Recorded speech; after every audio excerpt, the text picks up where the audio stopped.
Oi, pessoal, tudo bem? Fiquei fora das redes sociais, uma confusão absurda, mas paciência, aconteceu. Quem tem caráter tem que chegar e se fez alguma coisa errada, assumir. Eu já assumi isso para quem precisava, que foi a pessoa que foi citada, o Henrique Avancini. Conversei por muito tempo com ele, eu não conhecia pessoalmente o Henrique, então foi excelente. Talvez aquelas coisas ruins que acontecem para no futuro virarem coisas boas ou darem start a coisas boas.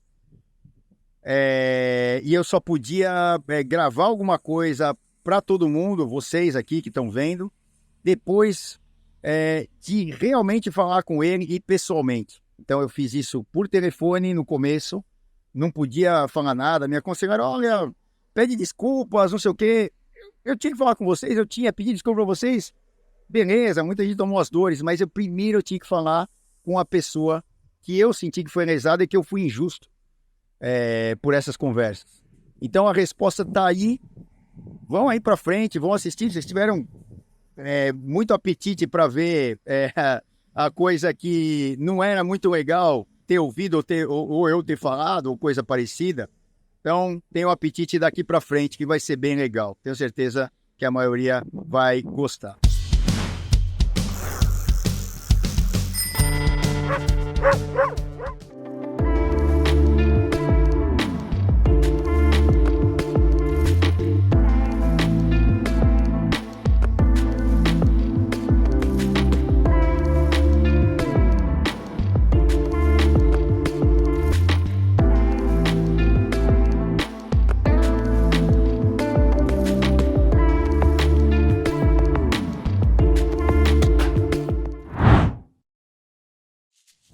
Já pensou em curtir o seu pedal livre?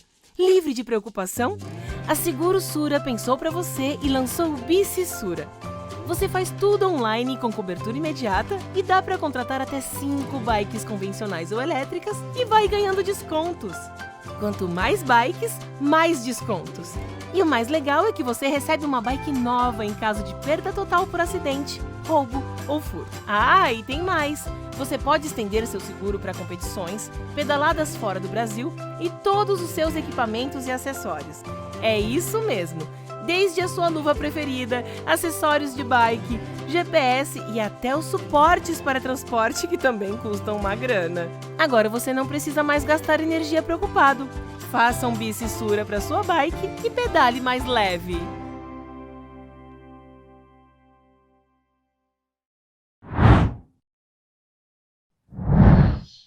Queria ver com você, está trabalhando. Não, já, Roberto. De novo, desculpa de eu não sei nem, eu não sabia nem o que você estava fazendo. Para mim, você estava treinando ainda. Não estava. Eu também, né? Eu aproveitando aquilo, sabe? De projeto, para a gente entender, todo mundo entender, quais são as coisas. Cara, você deve estar no meio do mundaréu de coisas nesse carreira esportiva. Tem os moleques lá, os meninos, né? Que estão aí crescendo e tal. Mas e os outros? As divisões aí? Isso aqui é uma coisa, você está aqui com o pessoal do Fábio, né? Na Pro. E o que mais você está fazendo? Putz, Celso, assim, meu principal projeto eu diria que é o time. É o que mais demanda atenção de forma mais contínua. Que não é uma coisa assim que, pô, é um grande projeto e tudo mais, é um time de elite e tudo mais, mas já dura 10 anos, cara, e demanda atenção o tempo inteiro, assim, né? De planejamento das temporadas, depois execução de todo o calendário. Quando acaba o calendário, já começa o planejamento de negociação e tal, pro ano seguinte. Então é perene o trabalho. Mas eles estão competindo lá e aqui? Ano passado foi o ano que a gente competiu mais fora e no Brasil, e aí esse ano a gente vai conseguir manter esse calendário combinado que a gente faz, então a gente dá uma atenção aos principais eventos do Brasil, mas tentando desenvolvê-los para competir em nível de World Cup, né? Nível das Copas do Mundo lá fora. E aí, fora isso, agora assim, eu tenho alguns investimentos assim, que eu fui fazendo em empresas ligadas ao esporte, como acho que tem uma que é bastante conhecida da galera da bike, que é a Cimesh, que é uma marketplace. Se mexe. A Vó, que é uma marca de roupas mineira. E meu pai tem uma loja de bike, né? E eu desde Conheço um pouquinho. Conheço por isso. E agora eu tô.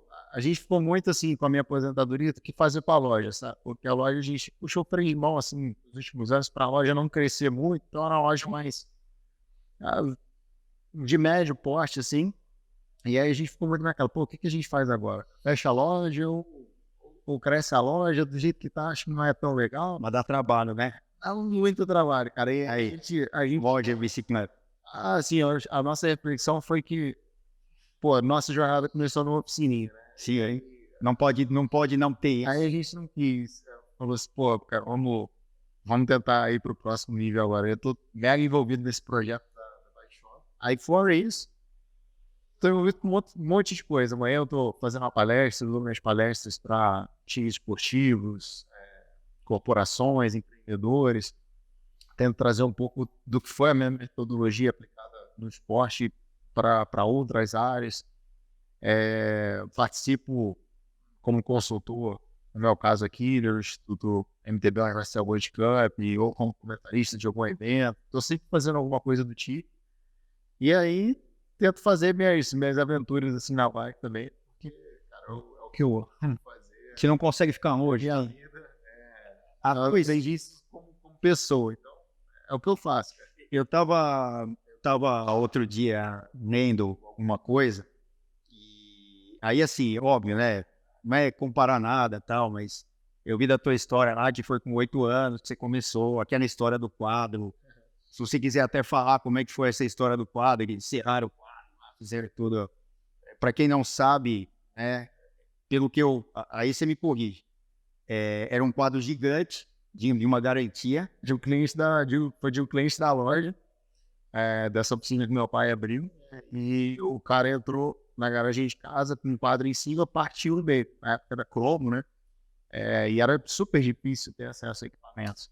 E aí meu pai pegou esse quadro, virou um sucata, ele cortou, era um quadro 21,5, ele transformou num quadro 12,5, e aí soldou, e um cara que soldou, foi depois ser meu mecânico como elite, já lá, soldou, e ele fez um teste com uma liga nova de solda. E aí durou, só que 2 anos depois, eu passei reto numa curva, bati numa mureta e parti o quadro no meio. E aí, pô, acabou que isso, a sucata virou sucata de novo, por sorte, porque virou uma coisa sem uso, e eu tenho até hoje, guardo com... tá lá ainda, meu carinho tá lá na parede, o meu primeiro quadro quebrado no meio lá. E aí depois, assim, uma coisa, poderes, né, do que a gente projeta, assim, né? A minha primeira camisa, minha segunda camisa é de ciclismo wear, aquelas GVG.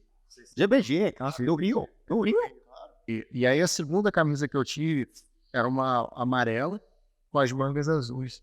E aí eu escrevi nela Voo, porque eu era super fã da equipe Voo, Que não vi. Miles Rockwell, cada Wilson Joe e cada Weber, que esse que eu tô falando um pouco já. O Vulcano, você tá falando da vermelha. Puta, eu tô falando da antiga, Depois foi azul e amarelo. Logo depois, eu recebi que foi meu primeiro apoio, que foi um quadro que eu andei, que vocês mandaram para mim. E era um quadro de garantia e tal, o modelo que tinha saído de um Killer V, com headshot, preto fosco, lembro, pô, nitidamente, assim, essa foi meu primeiro apoio, e, pô, depois eu fui fazer o auge da minha carreira, eu vivi com a marca, então para mim foi muito especial. Um ciclo foi muito bonito, que valorizo demais. Só para explicar um pouco isso aí, a gente estava conversando até no telefone sobre isso, né? Ficou aí uma hora falando e tal. Já a gente faz um take desse girosqueta toda aí. Nós passamos. Graças a Deus estamos aqui. O Rui Avancini, sempre que falavam do Henrique, eu nunca deixei de lembrar do Rui. É um negócio que é incrível, porque filho do Rui, né? Porra. O Rui, que é o pai do Henrique, quantos anos tem o Rui hoje? 68. Um pouco mais velho que o Clóvis mesmo. E o Rui saía na Petrópolis, vinha, pegava o ônibus, amanhecia na loja, onde tinha o nosso QG, começamos a importar Carondeio, 96, 1996. E aí ele amanhecia lá para negociar as coisas, e negociava muito com o meu irmão Clóvis, que hoje mora fora, se encontrou ele agora 2 anos atrás. E o Rui tava assim, ele passava o dia com a gente, almoçava, não sei o quê. E essa história é muito engraçada, porque esse quadro, que foi o primeiro quadro de um nível menor que você andou, depois dessa, foi o primeiro quadro do Willi, quadro de Anamiri, que já era um negócio absurdo. Hoje em dia, quem tá vendo a gente não é culpa de quem tá vendo. Não, que bom. Mandou, né? Exato, diferente. O acesso não era tão... As coisas não eram acessíveis. Porque não tinha importação. Por exemplo, no nosso caso ali, da minha família, que foi sempre ciclo registrada, era o tal do pneu tubular. Mas a gente furava o pneu de manhã treinando, a gente passava a tarde inteira, porque tinha que costurar, fazer o remendo, costurar de novo. Então, você... Eu só colei a câmera. Já, entendeu? Então, assim, hoje em dia, como você falou, eu também concordo, graças a Deus a gente tem acesso, tá tudo muito mais barato. Só que tem um problema. A gente tinha um problema quando era moleque, era futebol. Então você comprava uma dente de leite, não sei se isso aí, ia fazer uma vaquinha e a gente comprava a bola, 10 centavos, não tinha dinheiro, né? Molecada do bairro, comprava a bola. No primeiro dia ela furava. E a gente usava aquela pirosca meses, a furada que era no chave. E o meu sobrinho, ele chegava lá no sítio onde meu pai tem uma trilha de mountain bike, tal, que a gente usa. Ele chegava, tio, vamos jogar. Ele tinha 10 bolas, só que ele não tinha ninguém para jogar com ele. Era o inverso. Então, assim, a moçada que tá vendo a gente hoje, muitas vezes não tem essa noção. A dificuldade que você teve para começar, e tantos outros. A gente vai pegar o teu exemplo, você deve conhecer um monte de outros que passaram. Mas é a realidade de hoje, né? Você ter o equipamento, legal, mas tem que usar. Que é o que a gente tenta fazer, a moçada incentivar com ações, as suas ações, as ações que a gente faz, as ações que outros fazem. E isso, assim, acho que entra as vantagens que a gente tem hoje, elas geram problemas que a gente não esperava, né? Cara, Exato. Quando eu vejo assim, a geração do meu pai, a sua geração, era muito mais cascuda do que a minha geração. Talvez cascuda até demais. Quem tá falando é ele, hein? Quem tá falando é ele. Isso é verdade, assim, você vê, meu pai fazia 200 km com um suco de carne naquela maiola. Eu já fui ter um gelzinho no rosto, um pouco mais velho. Então, assim, você começa a ter mais acesso a mais recursos. E aí eu vejo que, assim, hoje, a geração atual, a geração que veio após a minha, já tem recursos, às vezes até demais, sabe? Então, há tanta informação que, em alguns momentos, falta aquela casca mais grossa, sabe? Aquela brutalidade, assim, de levar um pouco as coisas mais no peito, assim. Isso é difícil. Até mesmo aquela questão do approach mental, né? Você vai para a década de 70, 80, 90, era aquele negócio, eu trabalhei com os caras assim na Europa, assim, joga 100 na peneira, Sim. se sair esse vale ouro. Moedor de carne mesmo. Assim, é para passar na peneira e tal. A minha geração já é um pouco mais assim, não é bem assim e tal, tem que esperar, Tem que ter um tempo de maturação, tem que ter um jeito de falar e tal. E aí, meio que uma transição, quando eu vejo a geração atual, assim, caras de 10 anos a menos que eu para baixo, já é um tempo soft demais, assim, quase macio demais, porque é muito cuidado, você não pode falar qualquer coisa, você não é bem assim, tem que fazer mais um carinho. Então isso, eu não sei até que ponto é bom, é ruim, ou até que ponto vai voltar, a gente vai voltar daqui a 10 anos para ser bom no esporte, meu amigo. Tem que ser dureza demais. Então acho que são ciclos, né? Até falando disso, aí eu queria entrar na raiz que me trouxe aqui e tal. A gente já se cumprimentou aqui, vocês não pegaram, e isso aí é uma coisa pessoal. Quando aconteceu esse problema todo, falando com uma pessoa e mandando um recado, infelicidade, botou lá, já pedi mil desculpas aqui pro Henrique, Sempre que eu vou falar Henrique, entra Rui na minha cabeça. Vou te chamar de Não sei. Apesar do seu tamanho, entra o Rui na minha cabeça. Você vê como é forte o negócio do teu pai. Bom, E ele não tá aqui. não, Infelizmente. alguém tem que trabalhar. É. Ele sempre falou, alguém tem que trabalhar. E aí, o que você acabou de falar com a gente, comigo, justamente é um pouco da raiz de todo esse problema. E, olha, sei lá, aquele negócio de há males que vem para bem, a gente não sabe qual. O mal maior é um e não tem volta. Eu acho que todo o resto tem volta. E essa confusão toda que gerou de estar aqui e tal, é muito em relação, na minha pessoa, é muito em relação a isso que você acabou de falar. Quando eu estava falando desse negócio de pico do Jaraguá e tal, talvez agora você me entenda melhor, porque eu não sabia que você tinha essa cabeça. Você me falou agora, vou explicar. Eu estava me referindo aos caras do passado, que você já ouviu falar, mas talvez você não tenha tido, infelizmente, tempo, a felicidade de ter estado junto. Cássio de Paiva, Antônio Carlos Silvestre dentro de contrato, que subia ali, Gabriel Sabião Rodrigues. Eu me referia a esses caras, porque é o seguinte, hoje em dia, você estava falando, antes de sair de casa, se a molecada, eu estou falando de molecada, não é tão moleque, 30 anos para baixo, quantos você tem? Então, 30 para baixo.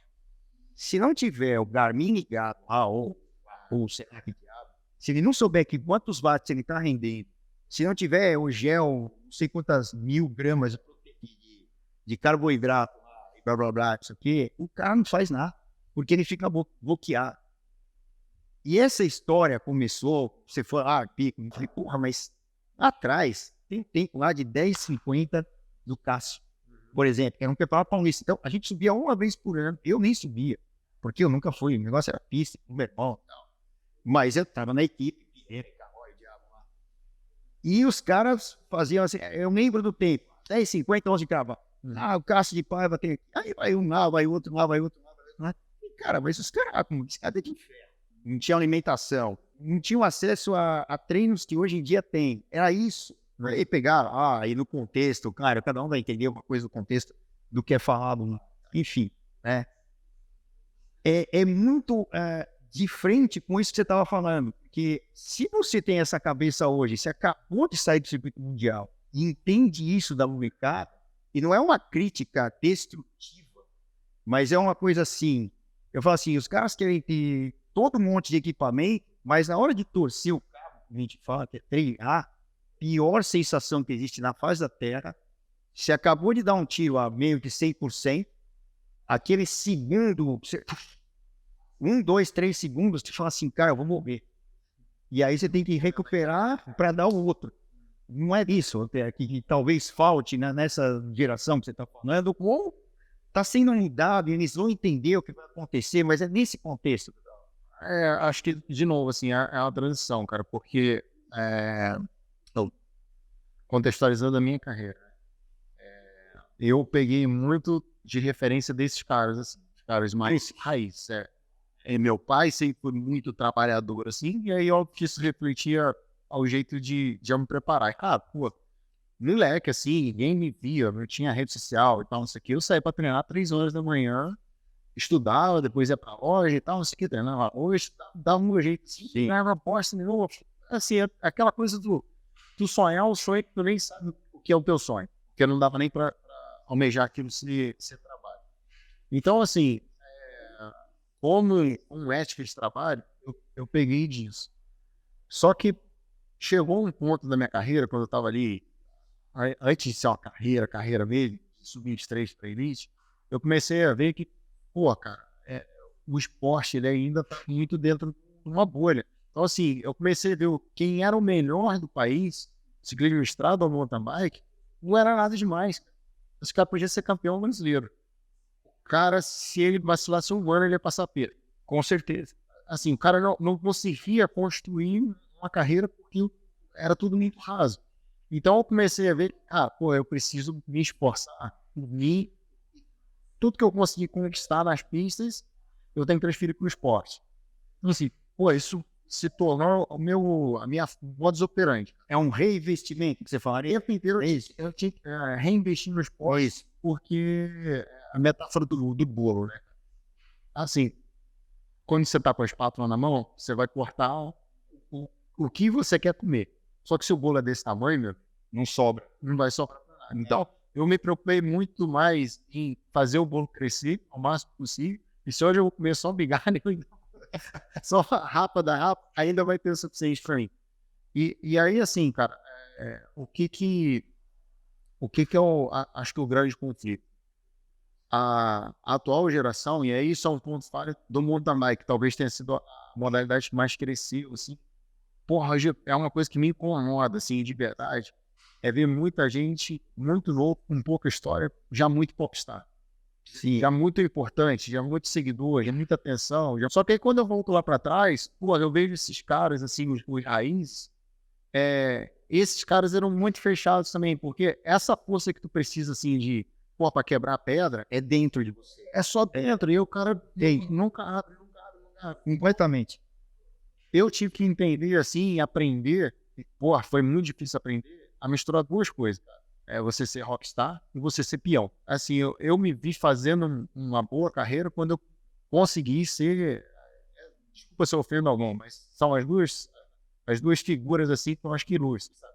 E onde você tem que ser um rockstar? Na hora que, pô, tem milhões de pessoas, Sim. igual a gente chegou a bater mais de 2 milhões de audiência em Copas do Mundo. Tem hora ali que você tem que ser um rockstar. Só que, cara, Pra você ser rockstar, você tem que ser o peão, né? tem que ser peãozão mesmo. Tem que ser peãozão. Isso eu acho muito duro. Que é muito, muito da raiz, é muito da essência, da conexão, assim. Não é um esporte pra gente frouxa. Então, assim, Mas tem esporte pra gente frouxa? tem lugar pra gente frouxa hoje. E assim, eu acho que esse lugar, ele vai ser cobrado com o tempo, sabe? Acho que isso que é o ruim. Que é aquele negócio que a verdade demora, mas ela aparece. Ela vai se cobrar em algum momento, sabe? É que nem esse negócio que muitas vezes a gente passa com rede social, que é muito fácil jogar pedra, mesmo que você tenha um raciocínio, blá, blá, blá, blá, blá, que depois a verdade vai aparecer. Porque é fácil destruir. Você construir uma estátua, sei lá, Michelangelo, né?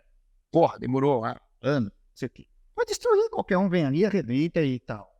Só que isso eu vou te falar assim, é uma coisa que é mais difícil do que eu me desenvolver como atleta, é você se desenvolver como pessoa pública sendo atleta.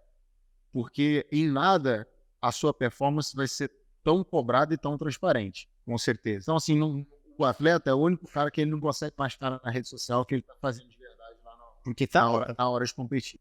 Quando eu era atleta de elite, eu não tinha Instagram, eu não tinha Facebook. Eu fui ter Facebook depois. Parabéns. E aí, assim, eu macaco velho já, assim. Parabéns. 25 anos é que caraca, pô, eu preciso de rede social. Muito diferente se minha filha for atleta um dia. Porque ela já vai estar inserida numa sociedade que, assim, isso é realidade para todo mundo.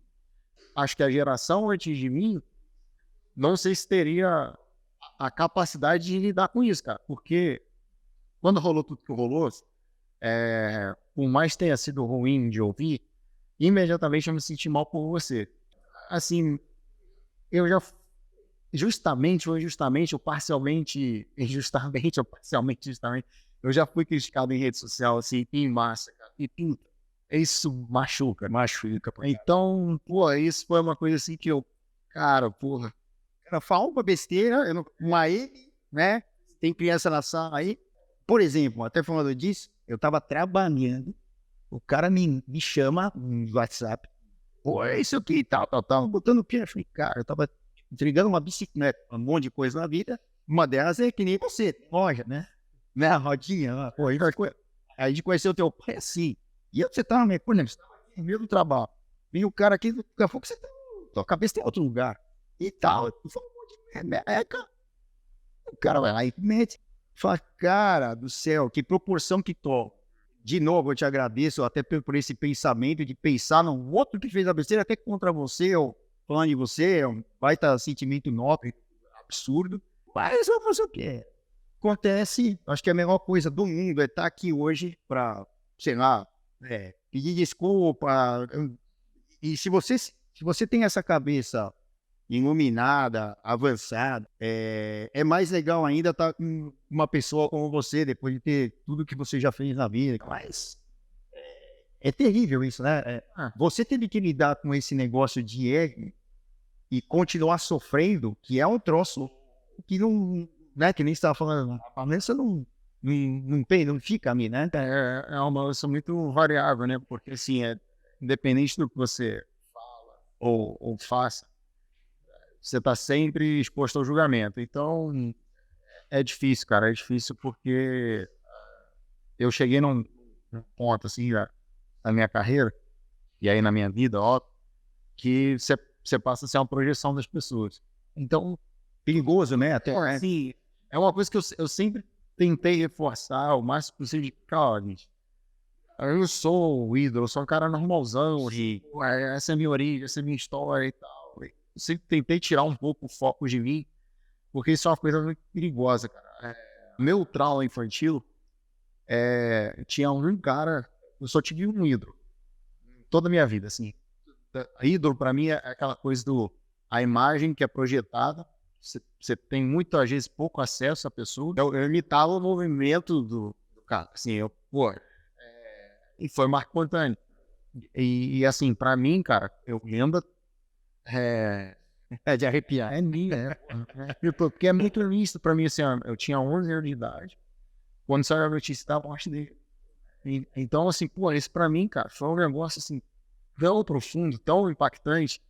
E depois disso, eu nunca, em nenhuma área, eu tive um ídolo. Tive muitas referências, e muita gente distante ou próxima que, pô, eu segui exemplos, mas essa coisa pô, não conheço a pessoa, ou conheço e, cara, eu queria ser mais com aquela pessoa, isso eu nunca mais tive, sabe? E isso me marcou muito, cara. De não querer ser um ídolo para ninguém, sabe? Eu sempre busquei tentar ser uma boa referência. Eu não gosto de ter a motivação de querer ser agradável para todo mundo. A minha pergunta é sempre, eu tenho que fazer o que é certo. Se você for muito sincero, Te arrepende, pode arrepender. Você fala assim, uma meleca, soltou um negócio assim, foi. Te arrepende. É o que você tá falando, me lembra lá de trás, eu tive um ídolo também, que foi o meu irmão, Clóvis. Até sabe aquele negócio de fazer uma redação, sexta série? Todo mundo lá, eu quero ser o Emerson Fittipaldi, eu não sei quem, o Pelé. Pô, a professora não acreditou. Falou, o que é esse cara? Eu falei, meu irmão, ele corre de bicicleta, eu não esperava ele. Mas também, mas é engraçado isso, porque assim, quando tem muita gente em cima de você, você fala assim, pera lá, cara, se eu fizer um gesto aqui, aquele menininho lá, aquela criancinha, pode chocar. Talvez o Pantene tenha te chocado como ele morreu, né? foi isso, assim, me marcou muito, assim, eu nem sabia o que significava direito doping ou droga, enfim, pô, cara, Quantos anos você tinha? 12? 11 anos. Cara, na época, assim, a informação que eu tinha era revista técnica, revista de esporte, que chegava com a informação lá de fora 2 meses depois, sabe? Era sempre uma coisa assim comigo. Pô, com um atraso absurdo, né? E isso era a fonte de... Eu relia todas as revistas, assim, cara, que eu podia ler. Comecei a aprender inglês lendo revistas gringas que amigos deixavam lá, revistas mais velhas e tal.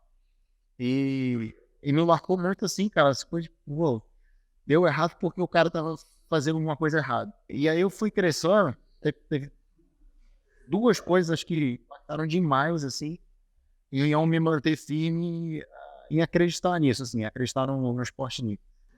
A morte do Pantani e o meu primeiro médico, foi o meu médico minha carreira inteira, por muita sorte, um cara lá de Petrópolis, José Cavazor Lazoli, que, pô, o cara é uma mega autoridade da medicina esportiva no Brasil. E, por sorte, eu caí um dia lá, um cardiologista, então, caí lá, uma das primeiras consultas, ele começou a falar comigo sobre doping. E eu não entendi, assim, poxa, sou só uma criança, assim, eu só quero saber se eu vou morrer ou não. Se eu gostar de fazer melhor, né?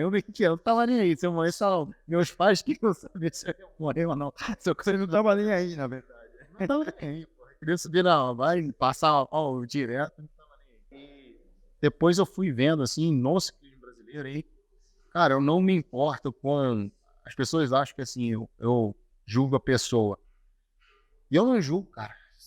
Pô, eu acho que assim, eu me sinto mal por alguns atletas que às vezes eu vejo e eu penso, cara, esse cara podia ser um puta ciclista, assim, sabe? Sim, Já vi tantos. sim, o cara. E assim, ele não foi porque ele se limitou pelas escolhas dele. Porque ele tomou esse caminho, ele não vai ter uma oportunidade numa equipe grande. Ou, enfim, cara, eu fico triste, assim, porque eu sei que é possível chegar lá, sabe? E assim, eu cheguei sem ser um cara tão talentoso, cara. Eu fui construindo muito, assim, Dedicação. o meu motor, sabe? É uma coisa, e assim, eu conquistei tudo que eu conquistei sem ser um cara tão talentoso. Foi meio que um trabalho e tal, a persistência. E no meu auge ali eu tive um momento muito bom durante alguns anos. O que me frustra é a mentalidade lá de trás. O lance é o seguinte, não me importa o que acontecia lá atrás, importa que a mentalidade dos caras não era ligada só à performance externa. Os caras trabalhavam muito. Os caras sabiam que tinha que ralar pra cacete. E isso foi sendo perdido.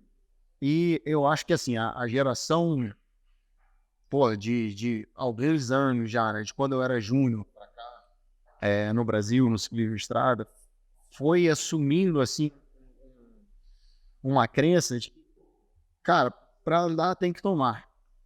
E aí assim, porra, né, se tem que tomar ou não, eu não sei, mas os caras deixaram de fazer o que tinha que fazer. Os caras deixaram de ser um pouco mais duro. Eu lembro assim, cara, um episódio em 2007. Eu fiz o treino aqui com a seleção brasileira de júnior. Eu era atleta de mountain bike, eu competi umas provas de road esse ano. Eu fui andar com os moleques e assim, eu tava muito mais forte que os moleques. E aí já tinha meio que um burburinho entre eles assim, de pô, é júnior e tal, e agora quando vai virar pra seguir estrelas e tal. E eu lembro depois de um treino assim, um garoto falar, foi questionado pelo treinador, pô, tu tá vendo assim e tal, isso aqui tu tem que engrossar, né, amigo? Ano que vem tu é subir estrelas, tu vai correr pra elite. Aí o moleque falou, cara, quando eu subir é só encher o pote que eu vou andar com os caras. Mentalidade. E a mentalidade, assim, o cara não pensou de, pô, realmente eu tenho que mudar minha postura de preparação. Já associou, não, os caras andam mais, tinha que ser andam mais porque, enfim, tem coisa a mais dentro. E isso, pô, desse camp aí, cara, que eu lembro de cabeça, eu sei que 4 foram pegos posteriormente. Pô, eram caras bons, sabe? Tinha Potencial, poderiam ter construído carreira no Brasil ou fora. Então, essa é assim, a minha dor de algumas pessoas que mantiveram essa semente dentro do esporte, cara. E eu acho que isso atrasou muito mais do que ajudou a ir para frente. Então, assim, o que eu sempre tentei levar para os atletas, isso não é para fora, cara. Não é que não importa a percepção do amador em relação ao mim, porque a grande maioria dos amadores acha que o cara tá sendo hipócrita, duvido que ele não tenha tomado. E, cara, sim. Mas é por causa de exemplos que aconteceram lá fora. E eu quero espelhar isso em qualquer outro atleta. Mas para mim o que é importante, assim, quem pensa em competir profissionalmente, em acreditar que é possível construir uma carreira sem acessar recurso ilícito. Porque toda vez que você vai para o recurso ilícito, você bloqueia uma coisa interna muito importante, cara, que é a performance interna. Toda vez que a performance vem de um artifício externo, você enfraquece internamente. É fácil saber, depois de um tempo, assim, com experiência, é fácil saber quando o cara está tomando alguma coisa. Pela postura, pela linguagem corporal, como o cara tem reações dentro da prova. Porque assim, se tu viu o cara hiper mega confiante, linguagem corporal diferente do que sempre foi, atitude dentro da prova muito mais agressiva do que sempre foi e tal. Se você confronta esse cara dentro da prova, é nítido assim, ver quanto que a pessoa retrai, o atleta retrai, ele começa a se questionar. O cara tá tomando uma outra coisa que ele não tá tomando, foi um negócio não, tá errado e tal. Assim, o cara deixa de acreditar nele, porque a crença dele, a fé dele, o crédito da performance dele, ele tá colocando, tá baseando em uma coisa que veio de fora, né? Não foi construída de dentro para fora, né? Foi aplicada de fora para dentro. Isso limita muita gente. É uma dor, assim, sabe? Porque, cara, a gente tinha tudo para ter muito mais ciclistas, um pelotão em várias modalidades, assim, muito maior, cara. A gente tem boa geografia, a gente tem porra, muito apaixonado, cara. Tu vê assim, eu também sou um cara, eu não me considero um cara muito carismático. Olha o apoio que eu tive na minha carreira, cara, porque eu projetei um pouquinho assim, sabe, cara. Eu nem sou um cara muito mídia, muito tão bom assim. Mas o resultado te levou a isso aí. Mas a galera abraça, cara. Sim, sim. Depois que você vai, cara, então as possibilidades que a gente tem no Brasil são enormes, cara, são gigantescas. E tem Muitas vezes tem um caminho certo para seguir. eu sempre penso nisso e tal. Material humano, todo lugar tem. Aí os caras vão falar assim, Eslovênia agora, o Gacha, tem o Hobbit e outros. É um país pequeno, cara, não é um país desenvolvido, não é um país rico. Então, aí os caras falam assim, não, peraí, que esses... Aí os caras vão, talvez você tenha passado por isso. Desculpa falar desse jeito, mas eu acho que você foi o cara mais vítima disso nos últimos tempos lá fora. Chega lá, o cara da Suíça, o cara da Itália, lugares tradicionais do ciclismo e o mountain bike, né? O mountain bike foi dos Estados Unidos, depois a Europa é que tem os maiores campeões, tal. Depois de John Thomas, né? Mas aí chega um cara lá brasileiro, andando aqui junto com os caras tops. Os caras acham que tem diferença. Na minha visão, não sei se você concorda, não tem diferença no material humano. O que tem é foco, é justamente o que você estava falando, que na tua carreira fez toda a diferença. Falar assim, eu vou até vomitar, eu vou até cair de lado, como a gente brinca no ciclismo, eu vou até o limite. Que aquele negócio é o teu lado, o lado dos atletas raiz, que chama. Que antigamente era só atleta. Será tudo? Você pega esses caras e fala assim, aí você vê esse mesmo que eu tava falando, o cara é rápido, não sei da onde. Não tem diferença do brasileiro para lá. O que tem é o trabalho, é a dedicação e eu acho que principalmente que fez muita diferença pelo que eu tô falando com você é a organização, de pensar lá na frente. Sim, acho que assim, essa coisa de pensar lá na frente foi sendo projetada, cara. Fui falhando muito. Então eu tive que olhar cada vez mais pra frente. Sim, assim, pô, cara, treinando assim 6 meses não deu certo. Então tem que treinar um ano deu certo. Então tem que treinar 2 anos. Isso foi muito difícil, assim. Vi a cabeça com isso tudo. Uma história assim que eu sempre gosto de falar, cara. Da minha primeira Copa do Mundo, foi em 2009, foi quando eu fui pra Europa. Larguei tudo aqui no Brasil e tal, vendi tudo que eu tinha, peguei as minhas finanças, fui pra Europa, competi um campeonato lá de abertura de temporada, consegui um contrato. Aí fui competir, porra, numa equipe com essa galera assim, dos anos 70, marreta, assim, meu amigo, se pôr, vai, se não der, tem uma fila aí pra entrar, passa um monte. Exatamente. Não tinha muito carinho, assim, no traço, né, dos caras. Que era o que era? Era o italiano e o ucrânio. Era muito casca, assim, a tratativa dos caras.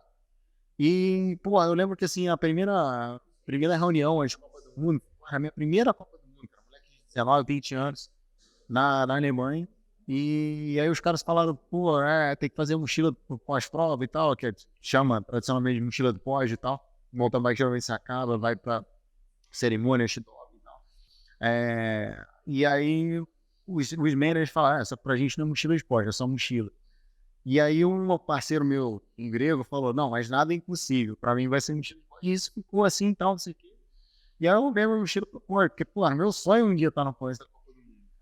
E aí eu arrumei a mochila em 2009, 10, 11, 12, 13, 14, 15, 16, 17, 2018, 10 anos depois, eu subi no pódio. Você foi usar a mochila? Eu fui usar a mochila de pódio para ir pro pódio. Quando eu olho assim para as pessoas hoje e tal, para a geração atual, todo mundo quer ser.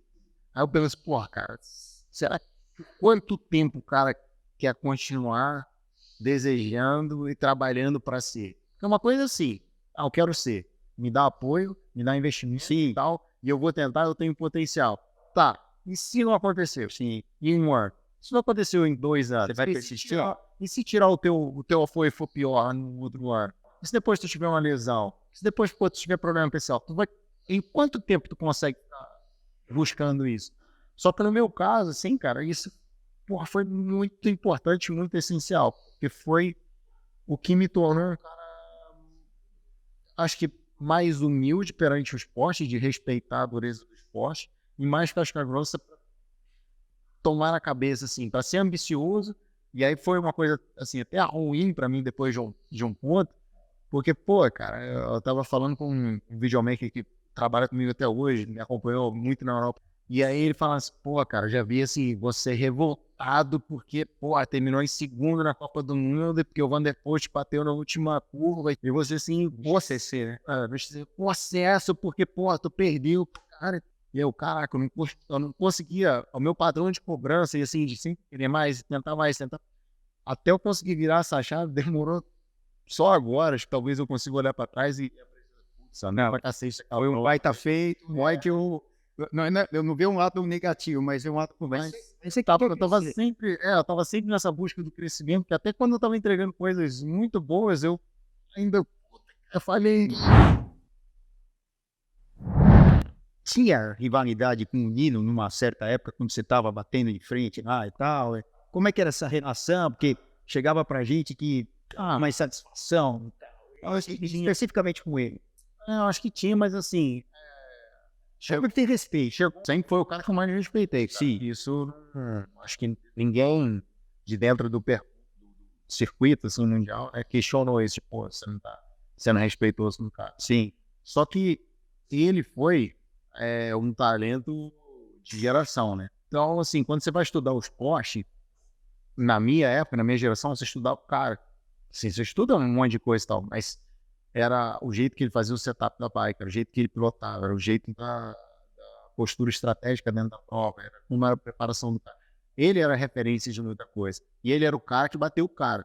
Sim. Né? Então ele era o cara que destronou quem era o melhor durante uma geração inteira. Sabe? Sim. Então, assim, esse cara, ele era né, muito completo, assim, muito avançado em muitas áreas.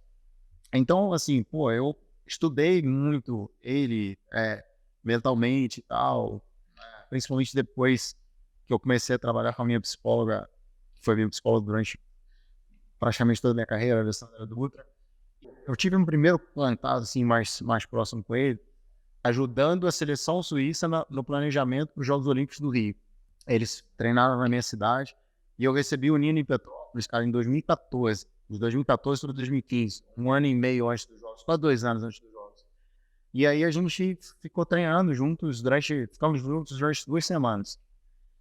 E aí, assim, pô, nesse training camp, cara, a gente teve alguns pequenos atritos, assim. É mesmo? Porque eu já tinha uma mentalidade de treino, assim, muito dura comigo mesmo. Então, porra, eu treinava muito pesado, cara. Eu treinava muito mais do que os europeus treinavam. E aí, assim, quando a gente começou a treinar, teve alguns dias que eu dobrei período. Pô, teve um dia que os caras estavam na rua lá e tal, não sei o quê. Pô, treinei com eles forte pra cacete de manhã e o cara me viu treinando de tarde de novo. Você tá. O cara veio me questionar depois, sabe?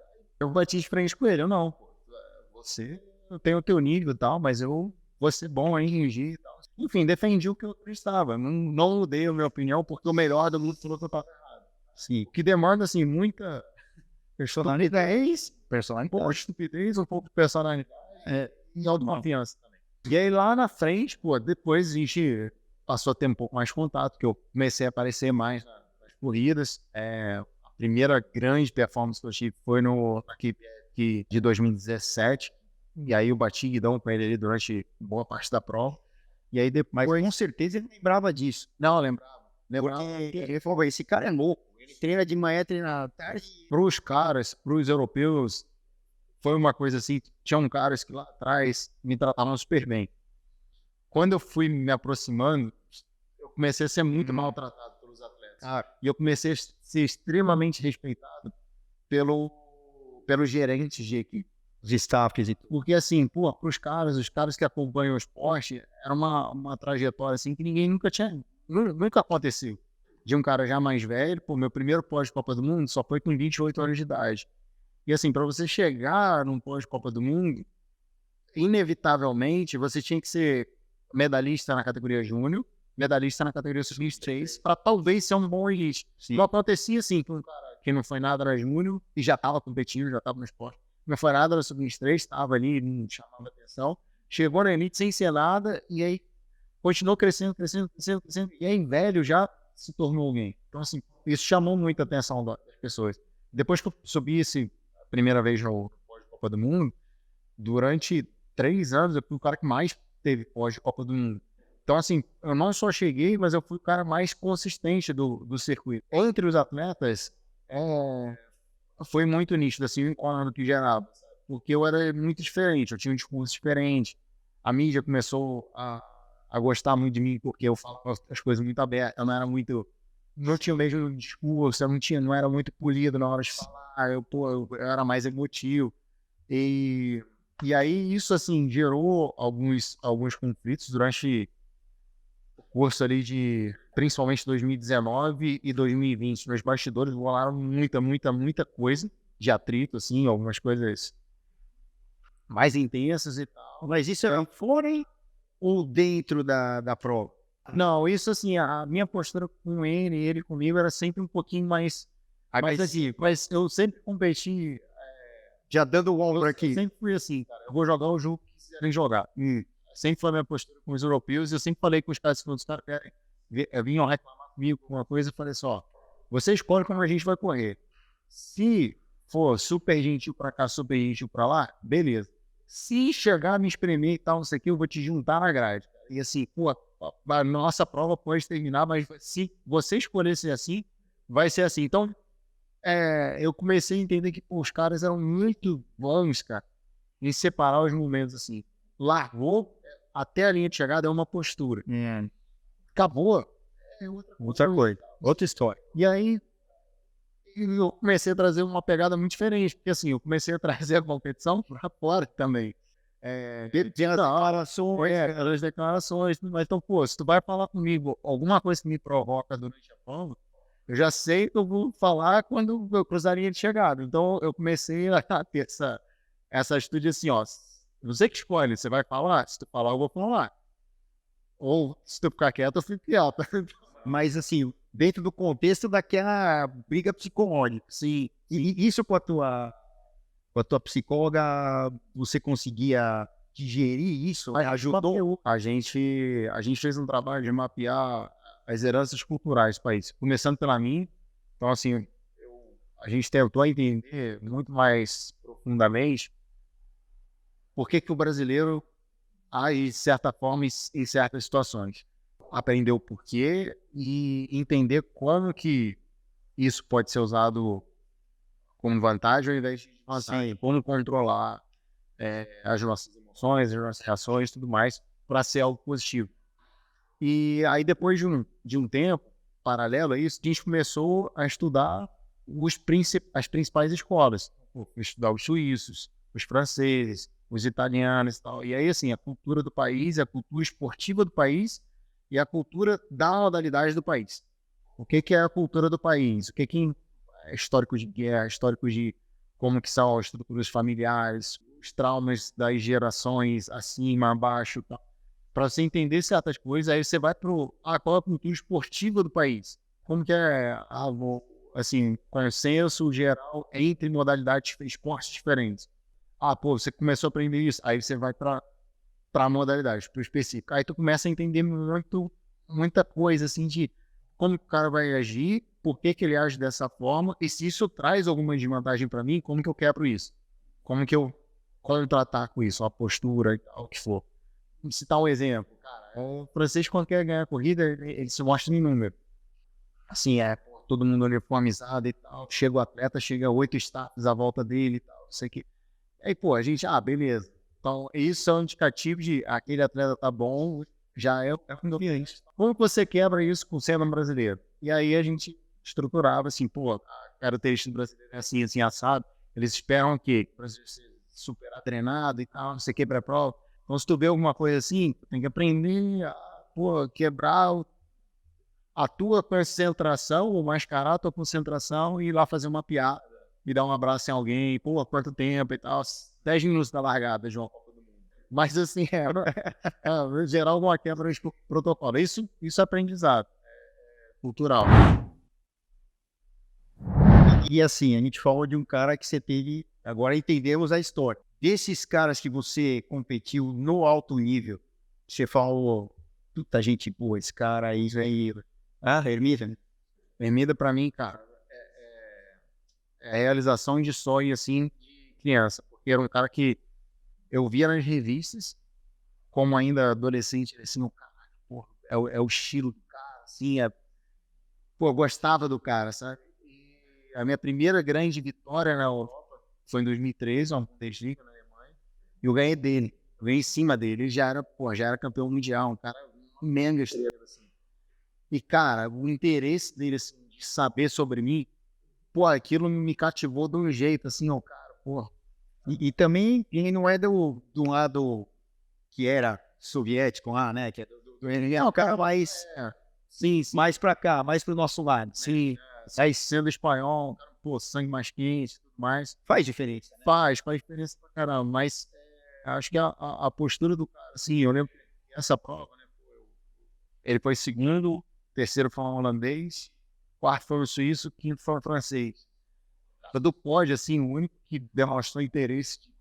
Pô, me conta mais da tua história, assim, mas como é que eu nunca te vi andando tão bem, assim, se veio aqui e ganhou da gente? Porque pra ele seria um azarão.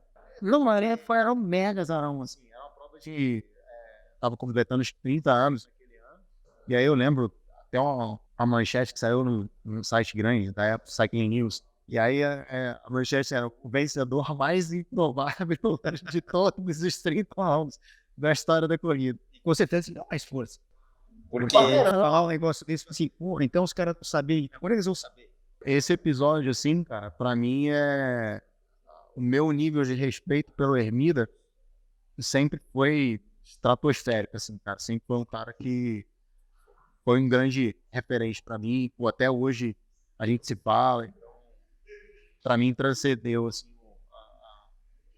o relacionamento profissional e entre pistas, né? Um cara que me influenciou bastante, assim, na minha vida. E assim, uma coisa só pra completar esse negócio de Copa do Mundo e tal. Você sentia muito sozinho? Apesar do seu staff, apesar de você ter uma equipe, ou porque era o brasileiro ali?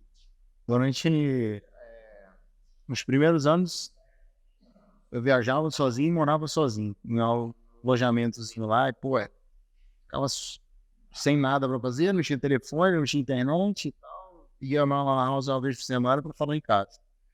Fiquei assim 3 anos. Depois, com o Calói, eu viajava basicamente só sozinho, na minha primeira passagem da Calói de 2012 a 2013. Quando eu fui para Cannondale, em 2015, a equipe de base alemã ali, né, uma pegada um pouco mais fria, assim, sempre viajava sozinho, chegava lá, estava sozinho. Foi solitário pra caramba, cara, até eu chegar ao encanto, assim, já bem mais lá na frente, de, pô, eu poder ter um staff meu, de eu ter o programa de televisão, aí eu viajava assim com 2 ou 3 brasileiros, pô. Isso pra mim foi 10 anos aí de muita solidão, assim. E aí rolou uma coisa também comigo, cara, que eu comecei a agradar muito, assim, o esporte, no sentido de, pô, o cara tá quebrando barreira e tal. Aí, pô, primeira vez top 10, depois top 5, depois top 3 e tal. Então, eu comecei a ser glorificado demais, cara. Putz, isso foi muito ruim pra mim, porque eu sempre quis voltar pro Brasil e competir no Brasil o máximo que eu podia também, só que eu voltava por comprometimento, porque depois de um tempo, assim, se eu ganhava, ninguém valorizava. Sim, era só pra fomentar o esporte, tal, chamar atenção, era uma coisa que me dava prazer. Só que, pô, entre os atletas, os times, assim, cara, dava pra sentir o desejo de que eu não ganhasse, sabe? Vamos amassar esse cara. Começou a ficar um negócio, assim, muito prazeroso pra mim. Durante alguns anos eu competi no Brasil sem ser um negócio prazeroso pra mim. Era chato, cara, porque era tanta gente, assim, de fora, né? E aí eu ganhava, aí era um monte de gente, não tem jeito mesmo aqui e tal, pô, o cara é soberano. E aí, putz, isso aí adicionava mais raiva ainda pros caras, sabe? Em alguns aspectos, assim, foi uma carreira cada vez mais eu alcancei muita gente, mas quanto mais eu avançava, mais eu fiquei sozinho. Porque também todo mundo quer te derrotar. Mudando aqui, também que nós vamos acabar com a Saniva aqui, do Henrique. Esse novo projeto que foi, até gerou todo esse negócio. Eu quero competir da risada. Posso te dar um abraço aqui? Eu me vou ficar mais na. Cara, vamos falar então desse projeto. Primeiro foi o raio do pico do Jaravão. Legal, gerou todo esse monte de puta, positivo, negativo, briga mais os caras lá que estão lá. Foi, é Black mais, né? Exatamente. Ótimo. Também um negócio legal, porque a gente conversou, pra quem não sabe, a gente conversou demoradamente no telefone, logo depois de todo esse negócio aí, eu liguei pro Henrique e tal, pedi um monte de desculpa aí. E esse negócio de família, do pai dele, dos meus irmãos, toda essa miscelânea aí, que é o ciclismo. E no fundo, eu acho que daqui pra frente, né, sempre foi a bandeira dele, quem me conhece sabe que é minha, da minha família e tal. Um pouco antes, porque nós somos de outra geração, quase da idade do... Eu sou um pouco mais novo que seu pai, meu irmão quase da idade. Mas o que a gente sempre quis e quer, eu acho que muito mais agora nos seus projetos, você já tem uma carreira, você ganhou dinheiro, vai transformar esse dinheiro em mais dinheiro. Muitas vezes não é isso, mas é a vontade de pegar... Esses 10 anos que você falou para mim que você caminhou e antes... e transformar isso para a nova geração, para a gente fomentar o ciclismo, seja o mountain bike, seja o ciclismo, seja o BMX, seja o gravel, seja o Diabo 4 aí. Mas esses projetos novos, eu acho que passa muito por isso, porque é o seguinte, na tua época e muito mais na minha, eram pouquíssimos ciclistas de performance e quase nenhum ciclista, na minha época, de recreativo. A sua época foi justamente foi acontecendo a mudança do... Quando eu comecei a pedalar, eu conheci todos os ciclistas da minha cidade. Pelo nome, Hoje eu não sei nem da meu bairro ali, eu não sei. sabe o que eu falo? Aqui em Mariporã, nós estamos em Mariporã, aqui no Instituto, onde vai ter a Copa do Mundo. Um puta lugar maravilhoso. Eu morava aqui do lado, morava aqui, Zona Norte de São Paulo, Portolano, não sei se você ouviu falar do setor Portolano, que foi nosso mentor e tal. Competiu no Tour de France, Uruguai, não sei o que, tá vivo até hoje, graças a Deus. Faz um beijo pra ele. Idade do meu pai, que forjou a gente nesse negócio de ser duro e tal. Um deles, tem vários, né? Também cometer injustiça se não ficar falando nomes aqui. Bem, eu não podia deixar.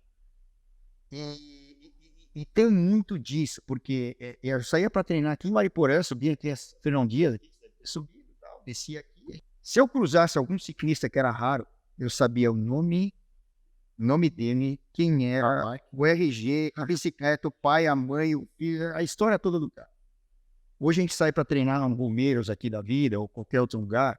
Como essa massa cresceu muito, claro, é o que a gente fala. Hoje é difícil comparar alguém que teve os resultados que você teve aqui no Brasil, até no ciclismo de estrada e em outras situações. O Murilo Fischer foi quinto no Mundial, o Tom Boonen arrancou aí, estava na roda, o cara quinto no Mundial de ciclismo, você sabe o que representa isso. Você, mais que ninguém, talvez entenda o que você vai, né? Ser quinto no Mundial. Só que é o seguinte, tem uma massa gigantesca que a gente tenta... Eu, do meu jeito, você do seu, tem hora que errando, tem hora que acertando. A gente tenta acertar muito mais. Tô há quase 20 anos na TV. Gerações. Os caras falam, porra, aprendi isso. Bom, legal, ainda bem que servi. Essa massa toda que acredita muito no que lê, mas que na prática não sabe o que é. É difícil isso também, né? Você colocar E eu acho que esses programas, também para chamar atenção para isso, para esse amador, esse recreativo, ciclismo é desse jeito, você também pode ser incluído. Vai atrás, é legal, tem um recorde pessoal, tem um recorde de um cara. Não é legal isso, você poder passar? Cara, isso, o projeto da expedição, né? Esse projeto, ele nasceu porque eu tinha vontade de ir a certos lugares no Brasil. Cheguei a passar 200 dias por ano fora do país. Acabava a temporada, acabava o calendário, eu queria ficar em casa, cara. Eu queria ver meu amigo de infância, eu queria ver minha tia e tal. Não queria entrar no avião. Mas eu tinha muita vontade, assim, cara, esse lugar deve ser muito maneiro de pedalar e tal. O Brasil tem tanta coisa e tal. Eu queria explorar mais, queria fazer mais. Quando eu me aposentei, eu falei, agora eu vou ter tempo pra, cara, ir pra mais lugares e tal. Sim, quero me manter ativo, né? Não como profissional, mas assim, continuo treinando. Os treinos são bem mais flexíveis, mas, pô, continuo treinando legal ali, treino com um atleta do time. Não tem a pegada dos ucranianos hoje. Não, eu treino bem, cara. Tem uma raiz ali. Pô, sei lá, eu não fico preocupado com o que eu vou fazer daqui a 2 dias. Sim. Só faço os treinos mais duros, mais fortes e os que eu mais gosto. Mas é uma oportunidade legal de, primeiro, mostrar alguns lugares que são importantes para o ciclismo do Pico de Jaraguá, que é super icônico, assim, não é que seja uma mega montanha e tal, uma subida, pô, tipo, de 4 quilômetros ali e tal, curta, mas é mega icônico. Sim, para nós É o Pico de São Paulo, a maior cidade do país e tudo mais.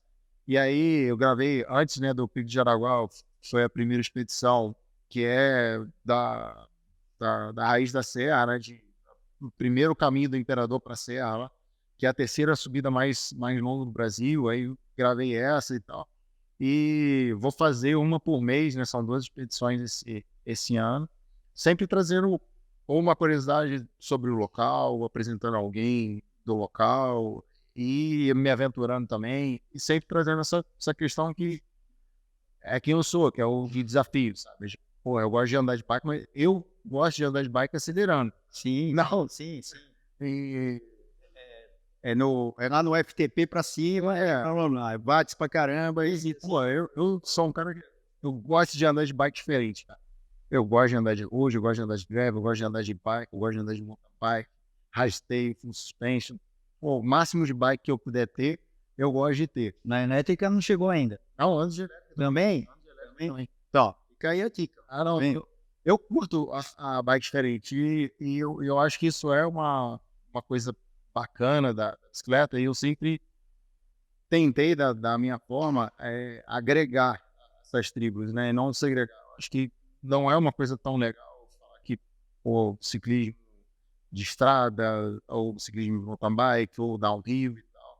E uma coisa assim que eu, foi muito feliz assim, com a minha jornada como atleta, foi conseguir levar a bike para gente diferente, sabe? A usos diferentes. Ganhei prova no mountain bike, faço mountain bike, tem mountain bike. É a vida que todo mundo tem que seguir. Eu acredito muito na bicicleta, sim, pedal 2 rodas, como um instrumento de transformação, sabe? E aí, como você vai usar?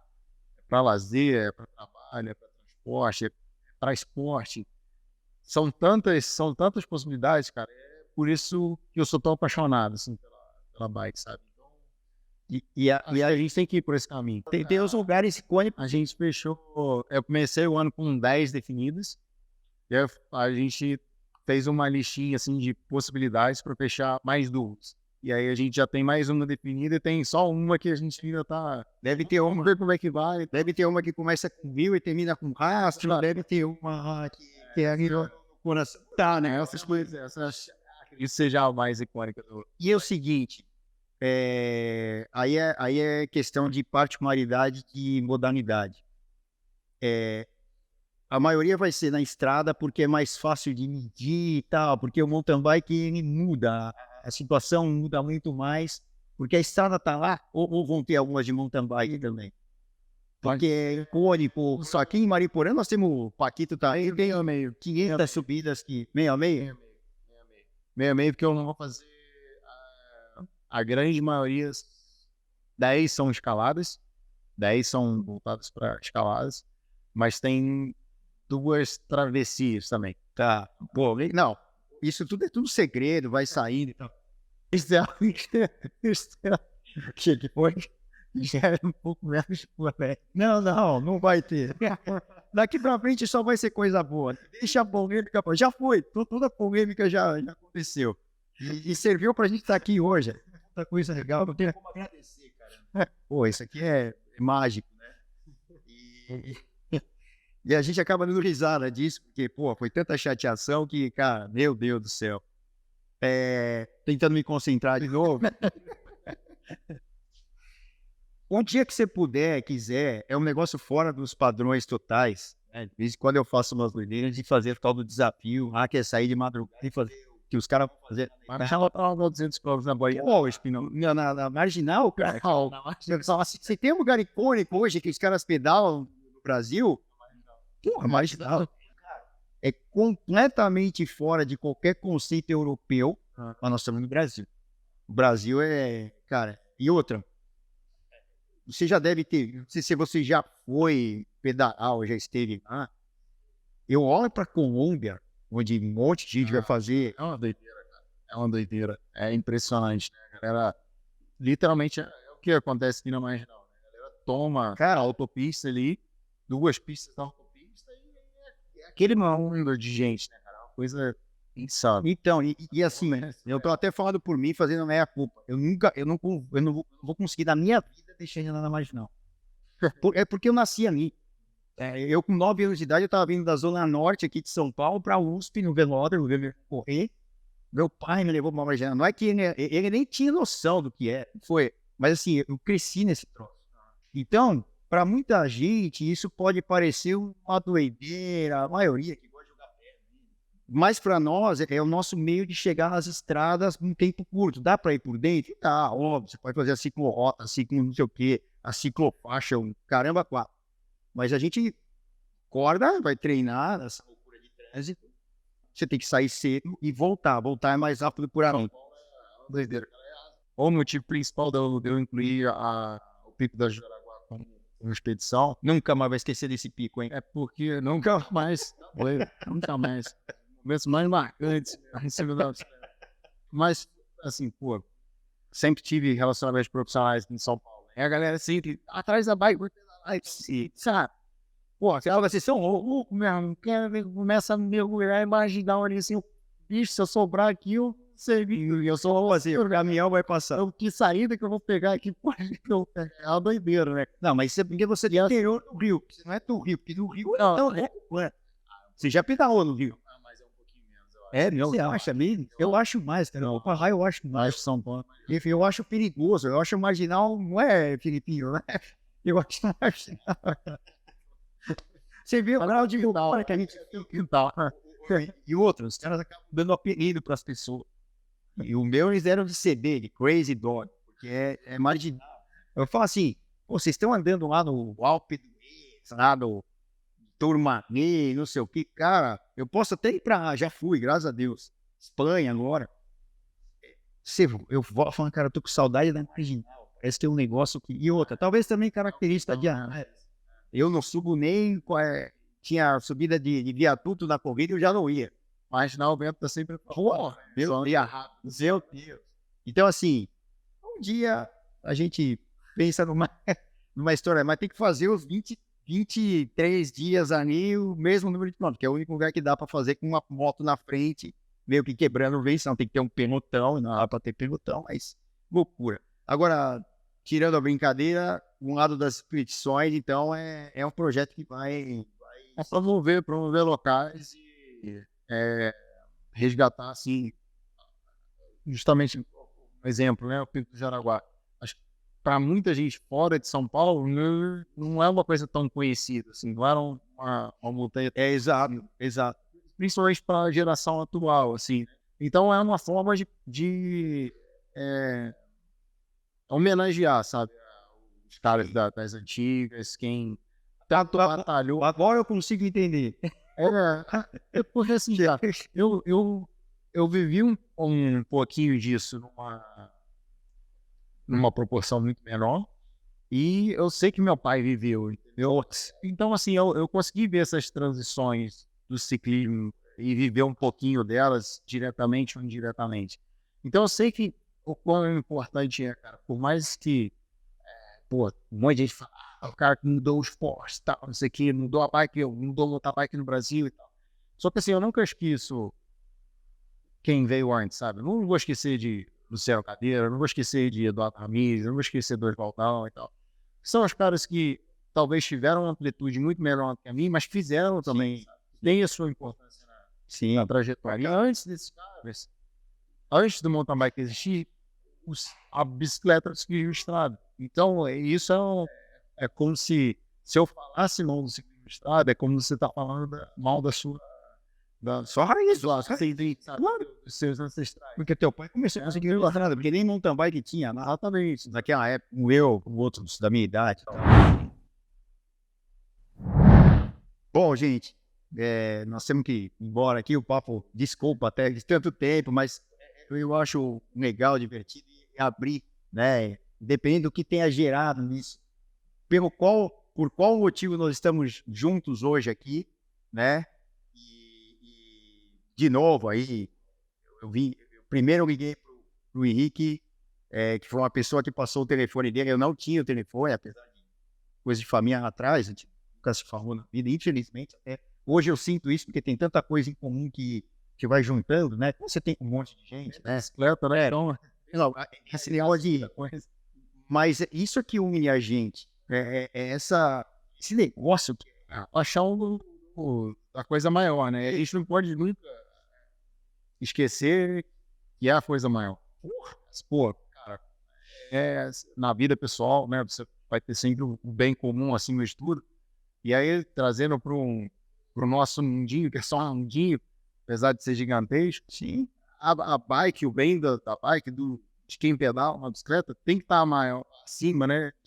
É maior do que qualquer indivíduo, qualquer ego, qualquer coisa, porque é uma sensação que a gente sabe que entrega para todo mundo, que entrega pra gente fala assim, tu está cansado pra caramba, você fala assim, eu tenho um amigo, Tony Martenotto, o cara foi ciclista italiano, foi ciclista aqui, mais raiz, ele corria, sabe qual era o prêmio, depois quando tinha o prêmio, então, era um salame, cara. Era um perigo. Os caras passavam no comércio e pegavam, o cara dava perigo, o cara dava você fala um prosciutto, caramba, era um salamão daqueles salaminho, caramba. Então, e o Tony fala assim, acabei de pedalar, um sol do caramba, um frio do caramba, fico com nojo desse. Cara, o cara vai lá tomar um banho, come um negócio, tal. Daqui a pouco começa a olhar pra ela e fala, amanhã eu vou de novo. Quem que consegue explicar um negócio desse? É paixão, né, cara? E eu acho que isso, às vezes a gente esquece, sabe? A gente se costuma ficar acostumado, né? A gente vai se acostumando a esse benefício e tal. E até com o sofrimento, né? Que a gente se acostuma. Aí, pô, às vezes a gente esquece, assim, o quão importante é passar isso adiante, sabe? De uma forma ou de outra, porque esse prazer que eu tenho, que você tem, cara, pô, o que vai te mais tocar é andar na marginal e tal. E eu gosto de subir montanha e tal. E assim, no fim das contas, foi através do mesmo instrumento, que foi a bike, foi girando as pernas, fazendo a roda girar. E eu sou apaixonado por esse meio aí, eu acho que espero chegar à tua idade, passar a tua idade. Com certeza. Chegar do meu pai, passar do meu pai, vou continuar pedalando. Isso com certeza, e não tenho dúvida nenhuma, e tá aí o Brasilzão pra gente, nós vamos ter que ir embora, porque estão fechando aqui, senão os caras não vão descansar. Desculpa, papo e tal. Eu acho que eu artista. vocês estão bem? Desculpa. Não, que é isso. Tenho a agradecer aqui, porque, cara, foi fantástico. Eu vivi pra ver isso. Parabéns pela sua verdade. E você, depois eu fui só. Primeiro você me dá um beijo. Primeiro você me dá um beijo. Eu vivi pra ver isso, pegar um abraço de você. Não, sério, eu tava indo embora. Eu falei, vou ficar. Não, é a utilidade. Então, é louco você, cara. Cara, é aquele negócio, né? Puta coisa ruim pra caramba, mas que, eu tô arrepiado. Você viu pra coisa? Não, cara, arrepiado, assim, de entender um monte de coisas e a gente vai errar, vai escorregar, né? E o que não pode ser uma constante. Tem que ser uma, né? Erro corrigido. Obrigado. Valeu, cara. Valeu. Tchau, galera. Obrigado.